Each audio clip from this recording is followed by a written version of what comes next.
Boas-vindas. Hoje a gente mergulha em alguns trechos sobre Søren Kierkegaard, aquele pensador dinamarquês do século XIX. Temos aqui uns fragmentos de biografia para a gente explorar.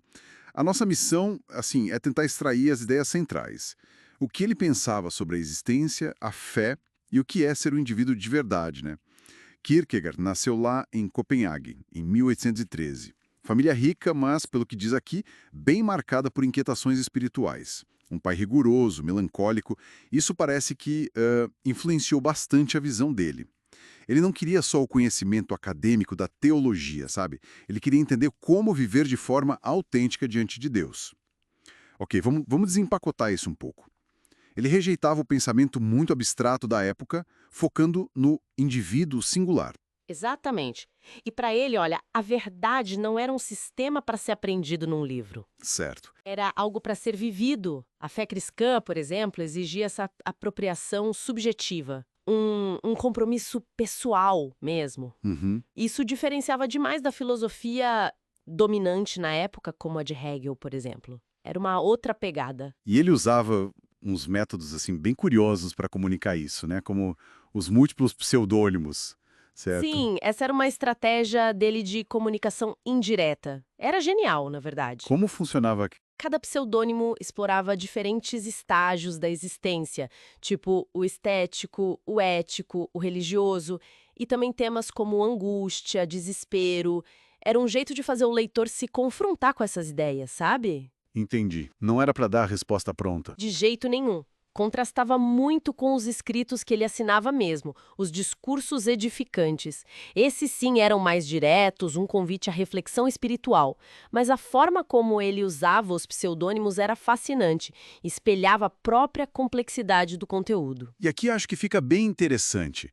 Falando da fé, então, não era só acreditar nas doutrinas, seguir regras. Não mesmo. Era uma relação apaixonada com Deus. Cristo era o modelo da verdade encarnada, um paradoxo vivo. Certo. Ser cristão, para o Kierkegaard, significava um caminho de autonegação, quase como o cavaleiro da fé, que ele descreve. Alguém que confia em Deus mesmo quando vai contra a razão, contra a lógica comum. E essa visão mais radical deve ter causado atrito, imagino. Com certeza. Isso levou a criticar, e muito duramente, a Igreja Luterana da Dinamarca na época dele. Por quê? O que ele criticava? Ele acusava a Igreja de tornar o cristianismo algo formal demais, confortável, sabe, esvaziado do seu poder transformador original. Ele via a cristandade estabelecida, essa coisa social, como uma diluição do evangelho, uma versão light, digamos assim.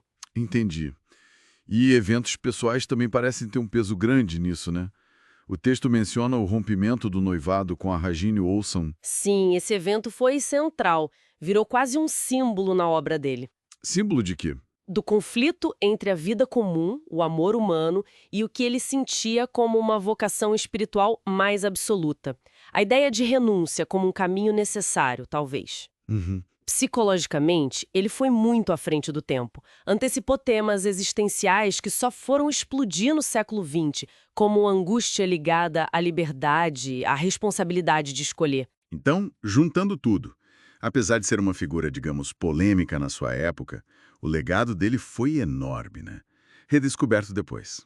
Sem dúvida. A grande contribuição dele, eu acho, foi justamente unir o rigor filosófico com essa urgência existencial. Ele não dá respostas fáceis, não fecha sistemas. Pelo contrário, ele deixa a gente com inquietações. Uhum. A obra dele é um testemunho de que a fé genuína, ou qualquer compromisso verdadeiro, precisa ser um encontro pessoal, transformador com a verdade, seja ela qual for.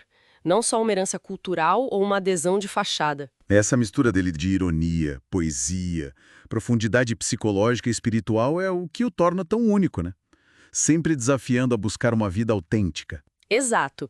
E fica uma reflexão, talvez, Kierkegaard parece sugerir que essa autenticidade pode exigir um certo distanciamento das estruturas confortáveis, sejam sociais ou até religiosas. Interessante.